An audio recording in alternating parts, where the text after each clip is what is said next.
किसान भाइयों नमस्कार। किसान कल्याणकारी क्लब द्वारा खोची गांव प्रतापगढ़ में एक परिचर्चा का आयोजन किया गया था, जिसमें मेंथा की खेती के बारे में विस्तार से बताया गया। इसको आप भी सुनिए। आलू की बात हो रही थी, आलू की खेती करने जा रहे हैं। आलू की खेती के बाद आपकी अगली फसल धान की आने वाली है और उस धान और आलू की फसल कटने के बाद का जो समय है उसमें आसानी से आप मेंथा की खेती कर सकते हैं। या आपने सरसों तोरिया की खेती की है, तोरिया की आप उसको कटाई कर ले, उसके बाद धान की फसल के बीच में आप जब तक आपकी धान की नर्सरी तैयार हो रही, जुलाई में धान लगा रहे, तब तक आपकी मेंथा की फसल तैयार हो जाए। ऐसे कोई तिलहन और दलहन की फसलें ले रहे हैं, कहने का मतलब फरवरी मार्च का जो समय है उसके बीच में जो भी है 80 से 90-100 दिन का जो गैप है, उस खाली गैप को आपके फसल चक्र में बांटे और आपको अतिरिक्त लाभ मिल जाए। तो मेंथा की फसल, जिसको पिपरमिंट के नाम से जानते हैं, और इसमें सीमैट ने कई प्रजातियों का विकास किया है। अभी हाल ही में सीमैट ने एक उन्नतशील प्रजाति का विकास किया है, जो कि अभी तक क्षेत्र में जितनी भी प्रजातियां थी उनसे सबसे ज़्यादा उत्पादन देती है, वो सिर्फ उन्नति के नाम से। और इसकी जो सकर्स है जिसके द्वारा हम इसको लगाते हैं, उस शक्कर तो आप सीमैप से, हमारा एक किसान मेला होता है 31 जनवरी को, आप सीमैप आके प्राप्त कर सकते हैं। या हमारे बहुत से ऐसे बेनिफिशरीज किसान हैं जो इसका बीज उनके पास उपलब्ध है, उनका भी पता हम दे देंगे, उनसे भी प्राप्त कर सकते। इसका जो लगाने का समय है, अगर आप जनवरी फरवरी में प्लान करते हैं और जून तक करते हैं तो आपको अच्छी उत्पादन मिलेगी, एक कटाई मिल सकती। लेकिन अगर आप हमारी एक EMT टेक्नोलॉजी है, अर्ली मिन टेक्नोलॉजी, अगर आप उसको गन्ने की रेटूनी के बाद या आपका खेत जनवरी में खाली हो रहा है उस समय कर दें तो आपको जून तक 2 हार्वेस्ट मिल जाएगा। इसका जो लगाने का समय होता है नर्सरी के द्वारा भी कर सकते हैं, सकर्स के द्वारा, लेकिन सकर्स के द्वारा मत करिए, आप नर्सरी के द्वारा करिए। और 1 एकड़ के लिए 40 kg शक्कर की ज़रूरत होती है अगर नर्सरी के द्वारा करें।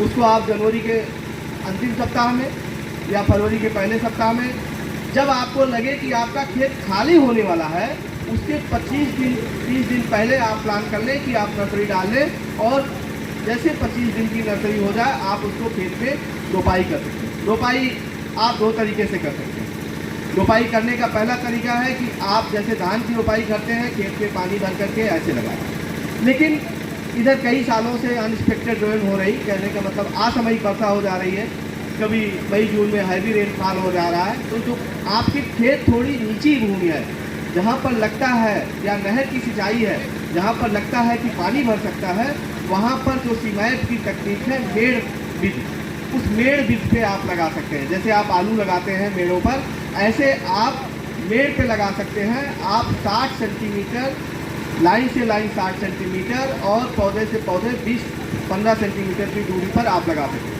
जो 60 सेंटीमीटर की आप लाइन बनाएंगे उसके दोनों किनारों पर आपकी ये मेड़ है, ये मेड़ के दोनों किनारों पर आप पौधों लगा सकते हैं, जीत जाएगी। तो क्या होगा, इसमें 2 फायदे होते हैं जो अभी DHO साहब कह रहे थे कि ड्रिप इरिगेशन सिस्टम या स्प्रिंकलर इरिगेशन सिस्टम से जाते हैं। हमारे मेंथा के किसान इसलिए पीछे हट रहे हैं क्योंकि उसमें थोड़ा पानी की आवश्यकता ज़्यादा होती है। लेकिन ये देखा गया है कि ड्रिप और स्प्रिंकलर इरिगेशन सिस्टम अगर सिंचाई सुविधा आप अपने यहाँ करते हैं तो मेंथा की खेती बहुत आसानी से हो सकती है और आप 2 फसल आराम से ले सकते हैं। और जो पानी की मात्रा है, लगभग 30% पानी की मात्रा, और लगभग इतने ही 30% जो भी रिसोर्सेज हैं, चाहे मैन पावर है, चाहे आप मैन पावर के लिए आपको बीडिंग की ज़रूरत है या खाद की ज़रूरत है, इन सबको भी कम कर सकते हैं। और जो असामयिक वर्षा हो जाती है कभी कभी अप्रैल या मई जून के महीने में, उससे भी आपकी फसल नुकसान नहीं होगी। तो आप मेड़ बीज से अर्ली रेन टेक्नोलॉजी के थ्रू भी आप मेंथा को लगा सकते हैं। यदि आप गेहूं के बाद भी कोई ऐसी वैरायटी आप गेहूं की लगाए हैं जो आपकी जल्दी खेत खाली हो जा रहे हैं, मान लीजिए अप्रैल के पहले सप्ताह में भी खाली हो रहे हैं, तब भी हमारी एक कोसी प्रजाति है, वहाँ उस समय से उन्नति को मत करिए, आप कोसी प्रजाति ले लीजिए और अप्रैल के पहले सप्ताह में उसको लगा देंगे। और तो इसका लगाने का जो समय है, जो फसल है, वो फरवरी से लेकर के जून तक का है। और इसकी जब नर्सरी डालने का टाइम है, कभी भी जब आपको लगे कि आपका खेत आपका लगाने का 25 से 30 दिन है तो आप नर्सरी डालें। इसकी जो उन्नत सीड प्रजाति है वो सीमैप से प्राप्त कर सकते हैं। उन्नति प्रजाति प्रजात जो अभी तक जितनी प्रजातियां हैं उससे 20 से 30% ज़्यादा उत्पादन देती है। दूसरी प्रजात अगर देर में गेहूं के अप्रैल में लगाना चाह रहे हैं तो हमारी प्रजात आप कोशिश कर सकते हैं।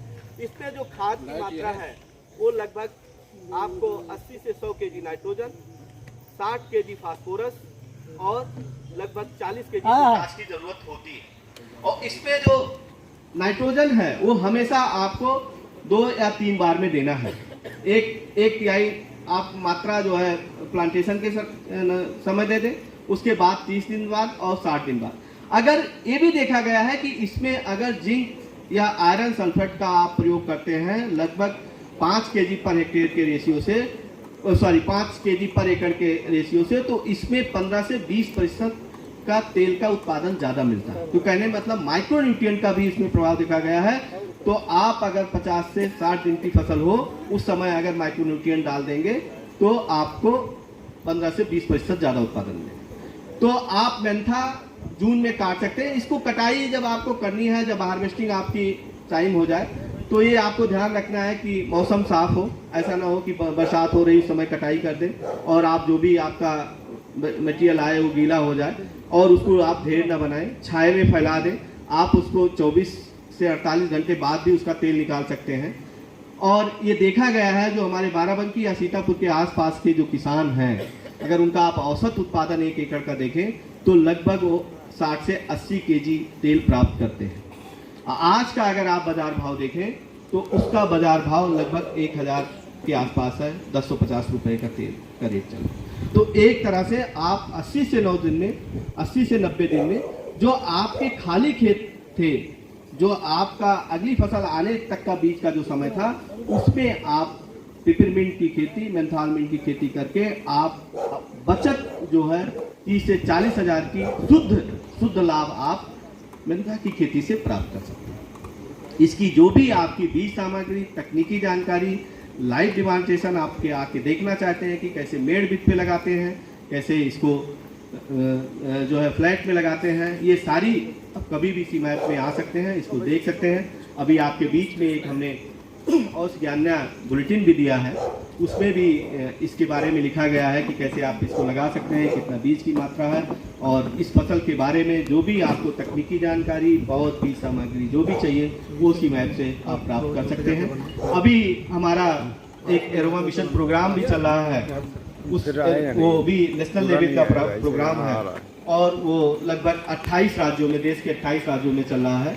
इसमें हम उन सभी किसानों की मदद करते हैं जो किसान एरोमेटिक की खेती करना चाहते हैं। इसमें हम किसानों को तकनीकी जानकारी और शुरू में जैसे आपका एक क्लस्टर डेवलप हो रहा है, जैसे आज इस गांव में सिंह साहब ने जैसे आप सभी को इकट्ठा किया है, अगर यहाँ पिपरमिंट का एक क्लस्टर डेवलप होता है तो शुरू में उनको क्वालिटी ऑथेंटिक प्लांटिंग मटेरियल जो है सकर्स हम कुछ प्रोवाइड कर देंगे और आपके कुछ प्रगतिशील किसान होंगे वो मल्टीप्लाई करके आप सभी को उपलब्ध कराएंगे। सभी की खेती के लिए तो नहीं दे पाएंगे हम, क्योंकि हमको पूरे भारत में देना होता है, लेकिन इतनी मात्रा में हम आपको जो मटेरियल है क्वालिटी प्लांटिंग मटेरियल उपलब्ध करा देंगे कि आपके एरिया में वो फैल सकता है। तो कभी भी आप सीमैप से ले सकते हैं। तो इस तरह से पिपरमिंट की खेती करके और आप निश्चित रूप से जो आपका समय है, आलू के बाद का समय, सरसों के बाद का समय, या चना ले रहे हैं, मसूर ले रहे हैं, वहाँ पर आप आसानी से कर सकते हैं। हमारी जो सिम क्रांति प्रजाति है वो ठंडक के लिए है। कभी कभी आप देखते हैं मेंथा की जब बहुत ठंडक पड़ती रहती है दिसंबर जनवरी में, उस ऊपर की पत्तियां झुलस जाती हैं, सूख जाती हैं, लेकिन अंदर सकस रहता है जो कि आप अगली फसल के लिए, बुआई के लिए उपयोग करते हैं। तो क्रांति में है वो सूखेगा नहीं। आप नवंबर के लास्ट में, दिसंबर के ऊपर इसके ऊपरी भाग को काट करके तेल निकाल दीजिए और नीचे का भाग आप अगली फसल के लिए, बुआई के लिए, खुद के लिए भी उपयोग कर सकते हैं और किसानों को भी उपलब्ध करा सकते हैं। तो इस तरह से मेंथा की फसल, पिपरमिंट की खेती जिसको आप अपना सकते हैं, ये सारी आपको सीमैप से इसकी मदद मिलेगी। आशा करता हूँ कि यह जानकारी आपको अच्छी लगी होगी। इसके लिए सब्सक्राइब करिए, शेयर करिए। इसी के साथ धन्यवाद।